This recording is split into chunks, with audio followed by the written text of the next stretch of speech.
This is the Farm Monitor. For over 50 years, your source for agribusiness news and features from around the Southeast and across the country, focusing on one of the nation's top industries, agriculture. The Farm Monitor is produced by one of the largest general farm organizations, the Georgia Farm Bureau. Now here are your hosts, Ray DeLessio and Kenny Bergamy. Where's Kenny? Is he still a part of the show? Is he okay? Yes. Did you two have a falling out? For weeks, the questions have been pouring in. Well, here he is, folks. Back in the flesh after some R&R and a few obligations for Farm Bureau thrown in for good measure. Doesn't it feel good to be loved? They missed you. Yes, it does, and I'm so humbled. One thing's for sure, you're going to love what we have in store for you this week. Coming up, his hay has already been deemed the best quality hay of 2020, and now this South Georgia farmer can continue to grow quality hay thanks to an impressive piece of machinery. Some would argue that harvesting corn is the toughest job in all of agriculture. Why so tough, you ask? This Burke County producer breaks it down for us. Plus, well, everybody, Ranger Nick coming up a little bit later. I'm hanging out in Tifton, Georgia, checking out drones and learning how they're learning about turf and the efficiency of growing turf. That and a whole lot more starts right now on the Farm Monitor. every year, Georgia Farm Bureau sponsors a competition to recognize excellence in hay production. A winner not only gets plenty of bragging rights, but also a very useful prize. The Monitor's John Holcomb has that story. Down in Telfair County recently, hard work and dedication was being rewarded as Carrie Knowles, a hay producer, was being shown the ropes of this new Vermeer round baler. Knowles, the winner of this year's GFB hay contest, beat out competition from all over the state by producing the best quality hay. The Georgia Farm Bureau Hay Contest was started by our Hay Commodity Committee to help producers grow better quality hay. Samples are submitted and analyzed by the UGA Feed and Forage Lab. Then these samples are ranked based on relative forage quality, and the top 5 producers are awarded prizes. And Vermeer graciously provides the top prize every year. Knowles, who farms alongside his family, was no doubt humbled by winning this year's contest and being able to have a brand new piece of equipment on his farm. It's a wonderful thing to be able to win it and to be a program to be out here like this, because all us farmers, we dream to have new equipment. It makes our job a lot easier, be able to stay running, not have no breakdowns, and be able to use something that's updated to be able to us to make our jobs easier. And our jobs are already hard enough trying to deal with the weather and all the other stuff that comes along with it. Being the top winner of the contest, Knowles, of course, gets to use this top-of-the-line Vermeer baler for 1 year on his farm that's equipped with the latest and greatest equipment and technology that will no doubt make his life easier. Hay is a product of timing of the essence, so it's all about the time you can get it cut, time you can get it up and put it away, and also how much moisture you're putting it up with so you can retain that. So the importance of having newer machinery as you go from a rake, a tedder, a baler is what we're specifically talking about here, is you're able to monitor that in real time through the technology that we have on the monitor, and really see the quality that you're putting up throughout the field and kind of have a track of how each parcel is doing. But each one of the fields that you're putting up kind of represents for the customers you're selling to. Not only will it make his life easier, but the new baler and technology on board also allows him to be more efficient on his operation and will help him continue to produce the best quality hay. We look at our baler being able to operate everything from inside the cab, from bale size, bale density, net tension, and net wraps. A lot of the competitors also have that, but we feel like we can differentiate ourselves by keeping the operator in the cab more often and longer. How that translates into better and higher hay quality is if you can gauge the amount of net wraps you put on a baler or on a bale, you're more efficient with the wrap you actually use. What that translates into for quality is more watershed. If you can provide a better distribution wrap over the edges, over the full length of it, it overall just increases their efficiency, productivity, and quality. Reporting in McRae for the Farm Monitor, I'm John Holcomb. While corn prices have fallen in recent months, they are still nearly 80% higher than this time last year. And that's good news for Georgia growers who are expecting big yields in 2021 as harvest season gets underway. Damon Jones takes you out to Burke County for a look at this year's crop and what it takes to get it from the field to the consumers. This will be a common sight around rural Georgia over the coming months as corn harvest has officially begun. And while he might be young, it's nothing new for Trey Mobley as he was literally born into the profession. Started with my dad, eight years old.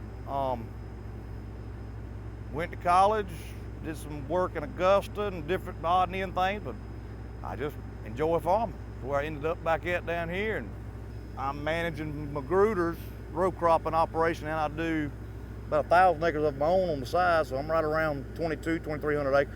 And so far this year, things have run pretty smoothly as a dry start to the growing season gave way to plenty of precipitation later on, which resulted in ideal crop conditions heading into the harvest. Excellent. To be honest with you, it's probably some of the best I've ever cut. Just had one dry spell right there in May for about 4 weeks, and after that we started getting pretty substantial rain. Other than that, it wasn't terrible bad.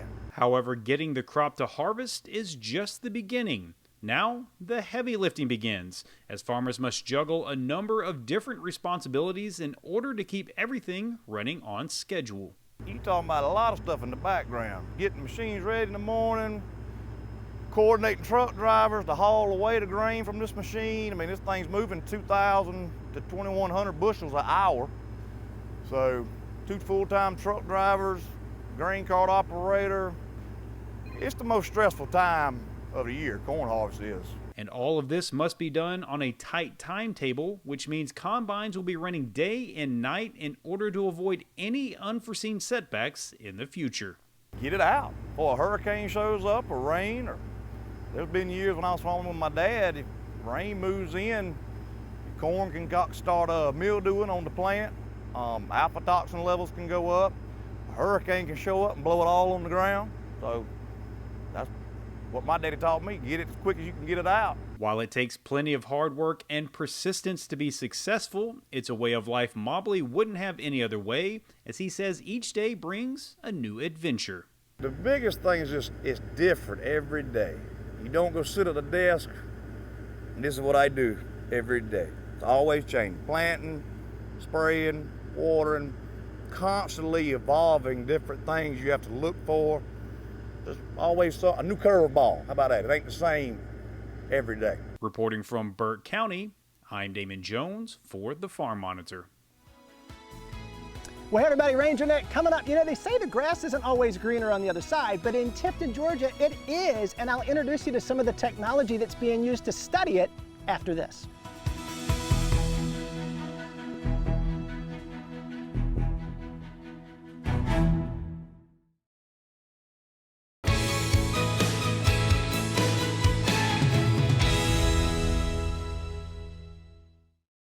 When the season started to pick up here in the summer, we were getting a lot of field workers come in with symptoms of COVID and actually having COVID. And some of them were very naive and did not know what it was. Some people got really sick, and just the fear of the lack of knowledge for some of these people that were coming into the country just to work in the field and being naive to this virus made it a lot more easier to spread it around. I highly encourage them to receive it, especially them being around people that are always on the move, are constantly migrating from county to county, to state, moving from south to the north, coming through. And I just wanted to do my best in answering their questions and educating them the importance of receiving this vaccine. The COVID-19 vaccine is free of charge. The federal government is offering it free to the community, regardless of immigration status or if you have health insurance or not. The way you can receive the COVID-19 vaccine is call your local health department. In my local community, we have a COVID-19 hotline that will guide you in the right direction to receive the COVID-19 vaccine as well. Well, he's no Olympian, but he's definitely a champion when it comes to doing his homework. That's why it came as no surprise to Ranger Nick when I told him the field in Japan's National Stadium at the recent Summer Olympics consisted of TIF Sport Bermuda grass developed right here in Georgia on the campus of UGA Tifton.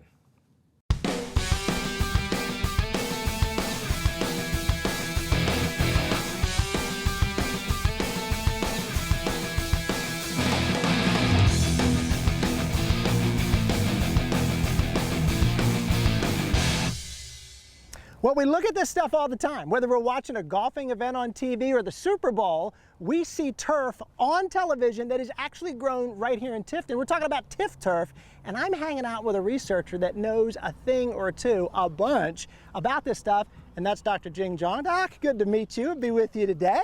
Thanks so much. I love her hat too. TIF Tuff is the kind of stuff that's grown right here. And what we're going to do together today is first start out using a low-tech method of studying turf. And Doc, that involves grading this stuff, right? Yeah. And we're going to do this by hand, no technology yet. So if I am the viewer at home out here with you today, how are we going to grade some of these plots that are in front of us now to determine how well they're doing? What would you say? Well, for example, if we are grading turf grass quality, and we have a scale 1 to 9, okay. 1 being the worst looking turf, and 9 being the perfect turf you can imagine. So keep that in mind, and we do have a middle value, which is 6. It's a minimum acceptable level. So with that in mind, we're grading this based on, if you're grading turf quality, it's more like a combined trade. You are considering the turf color, how uniform the turf canopy is, and the texture of the leaf, and how big of the area covered, how quickly it is established. So it's like an overall evaluation, which puts a lot of complication in the number that you're deciding. So we're going to take this scoring system and let's walk down through this together. You're going to do this with me, and I'm going to learn about the scoring system with everyone at home, and we're going to realize that this is, you're the expert looking at this. So teach me, as you look at this plot right here, what would you score this as? When you think about color and density and those things, what would you say? Well, the first thing I thought about, is it acceptable in my home lawn? In your home lawn, yeah. Okay. Is this acceptable? I'm not much on the landscaping, but to me, I might say unacceptable for me. Yeah, so it's definitely less than 6. Okay. So I will put 4. 4 for that, all right. Yeah. Looking at this, same area, same field. We're gonna go down here and maybe look at this guy. Yeah. Okay. What are we thinking about this? Maybe it needs to be mowed. That's the first thing I'm thinking. Yes. I can hear somebody in my neighborhood now. It is a growing, faster growing grass, and it's established pretty well. So I will give it 7. All right. Would you agree? I agree. I'd say 7 or 8, a little bit better, obviously, than that. But then I look at something like this, and it looks like this is another cultivar. This is another species. This looks like it's been trampled. You're telling me these 3 have been planted at the same time? Right. Under they are the same growing species. Interesting. They're both Bermuda. They're all Bermuda grass. Wow. So what would you grade this? In this case, I would compare those two, and let's see if this is worse than that or better than that. I would say this is worse than number 1. No hurt feelings to the grass. But yeah, then you'll give it 3. Okay, so a lesser grade here, all the same species. We're doing this just ocularly with our eyes. Technology helps to minimize the variability, I think, that anyone could put into this. Let's add a little science to this, and let's take a look at how they use drones to do this very thing. So let's go there next.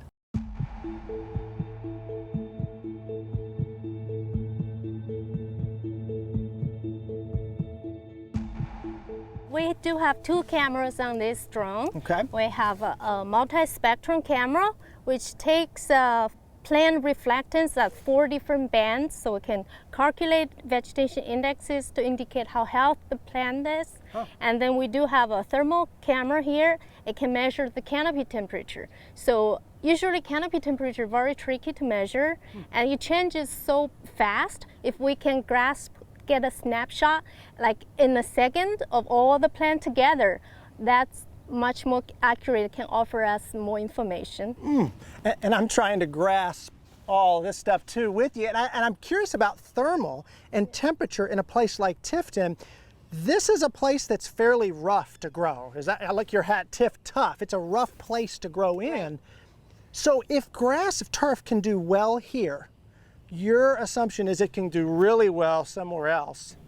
Yeah, I guess that is why Tifton is a breeding hub of this region, but also we still need to do multi-location testing, of course. And that's so important. And using the technology, I'm even thinking about students that can be involved in this and integrating technology. We talk about agricultural intelligence instead of artificial intelligence and what it can tell us. And even from just a sexiness standpoint of agriculture, this is cool stuff. And imagine using technology to do this. What I want to do next is I want to go from the use of the drones and go into the use of an ATV. And I've heard that you all take pictures with that on the ground as well. And I want to show the folks at home how y'all do that and how interesting that is. So let's go there next. Well, you're looking at a good shot there of a couple of my colleagues driving around there, checking out the turf. Barbara and Jason, they're part of a USDA-funded grant that looks at drought tolerance in some of that turf grass. And what you're looking at here, they were driving around in a very special ATV. And Doc, this isn't part of some normal project you might have going on. This is something that's quite unique. It has a camera on the front. The camera is pointed down at the grass. I know that we're taking pictures of the grass, but talk to us about why. What are you taking pictures of there? So we're using this camera to take pictures on salt production perspective. So we're taking a picture of the grass and identify if there's weeds in there. Then we can create a weed map for the herbicide sprayer to use. So we only apply herbicide to where the weeds are instead of broadcast. That would reduce our herbicide significantly. Oh my gosh, and the environmental impacts of that. So this data is uploaded.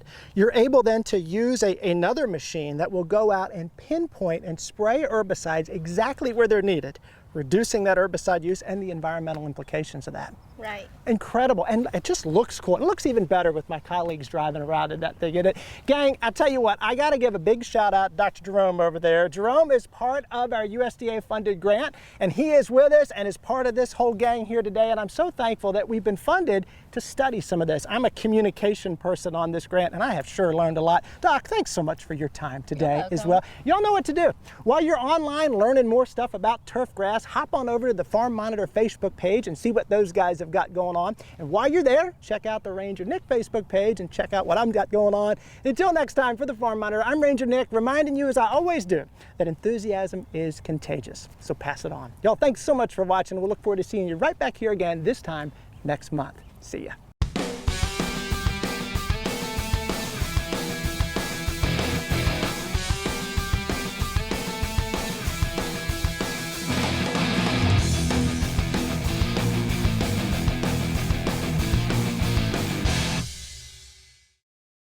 Well, don't forget, if you missed any part of Ranger Nick's segments or other features on today's program, you can still see them in their entirety at our YouTube channel, The Farm Monitor. Plenty of content and a variety of subjects to choose from. Best of all, archives go all the way back to 2009. And while you're there, keep clicking and like the Farm Monitor Facebook page. Also, if you have a story idea or if you just want to leave us a comment or suggestion, send us a message either on Facebook or at the address that is on your screen, that is news@farm-monitor.com. Up next, the food of the future. That's what some are calling it, why researchers at UGA are looking into the benefits of jellyfish.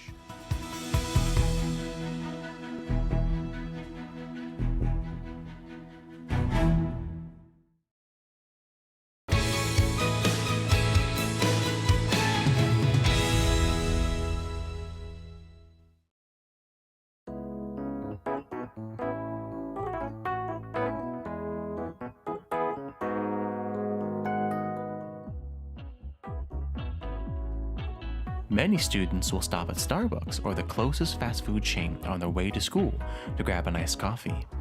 So, why not offer all students at your school a convenient iced coffee featuring sustainable and nutritious milk? Introducing the Dairy Alliance's Moo Brew program, making iced coffee so simple. Let's learn more from Whitfield County Schools Nutrition Supervisor, Dory Nesper. Our students love it, even our staff is excited about it, and it gives the kids the opportunity to get a cold coffee drink without having to stop somewhere else. If you think Moo Brew could be right for your school, learn more and connect with your local staffer at theDairyAlliance.com. While you probably won't find it on the menu at your favorite seafood restaurant, jellyfish is considered a delicacy in many Asian countries. However, to create more of a domestic demand, the University of Georgia is looking at innovative ways people can use it in their own kitchen. Damon Jones now with more from UGA Griffin in Spalding County. Walk through the seafood section of any grocery store and you'll typically come across plenty of fish, shrimp, and crab, but jellyfish? That's a product pretty far away from the mainstream.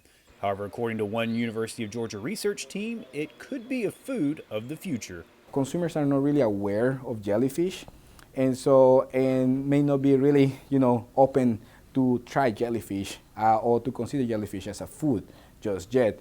So now the challenge, the other challenge we are facing right now is to find different ways to use the jellyfish, to use these products that I think have incredible value because of their collagen content. Thanks to a $500,000 USDA grant, that value is being explored in this UGA lab as cannonball jellyfish are being transformed into a product that will hopefully be appealing to consumers here in the U.S. We want to make this product safe. We want to make it exciting as well. So we're trying to develop not only the gelatin powders, but also trying to develop the applications, meaning finding the products that are the food products that are more compatible with these, these novel ingredients. And one of the encouraging aspects of this product is just how many ways it can be used in a variety of different industries. So collagen is a fibrous protein that is the raw material for gelatins. So the interesting part of gelatins is that they are water soluble and they can be used as food thickeners. The other exciting thing about working with gelatins is that there can be applications not only in the food industry but also cosmetics and pharmaceutical industry. While there are a number of challenges working with such a unique item like supply and shelf life, the actual process of turning this into that is pretty straightforward. So once we got either fresh jellyfish or salted and dried jellyfish, we take those jellyfish we started in our facilities, and then we have developed over the years patent pending technology that will convert the salted and dried jellyfish or fresh jellyfish into gelatin powders. As for why this research is so important for the shrimping industry, it would provide an additional stream of revenue during their downtime. The fishermen here are excited about catching jellyfish, especially because jellyfish is more abundant during the off seasons of shrimp, and so they have an opportunity to get high more income during the off seasons of shrimp or shrimp catching. So they are excited. They are very excited to develop a bigger industry for cannonball jellyfish here in Georgia. Reporting from Spalding County, I'm Damon Jones for the Farm Monitor. All right, Damon, thanks so much. Well, finally this week, all of us here at the Farm Monitor would like to send our condolences to the family of former Georgia Farm Bureau President Wayne Dollar, who passed away on August 16th. A native of Thomas County, Wayne Dollar served as Georgia Farm Bureau President from 1994 until 2006 and remained active in Farm Bureau in the years that followed. President Dollar was 89 years old. And before we send you on your way, a friendly reminder that for all the latest ag news regarding food, incredible recipes, and what's happening on Georgia farms, be sure you check out our social media platforms, including farm-monitor.com. You'll stay informed and see what's up in the world of agriculture and with us here on the show. Take care, everybody. We'll see you next time right here on the Farm Monitor. Have a great week.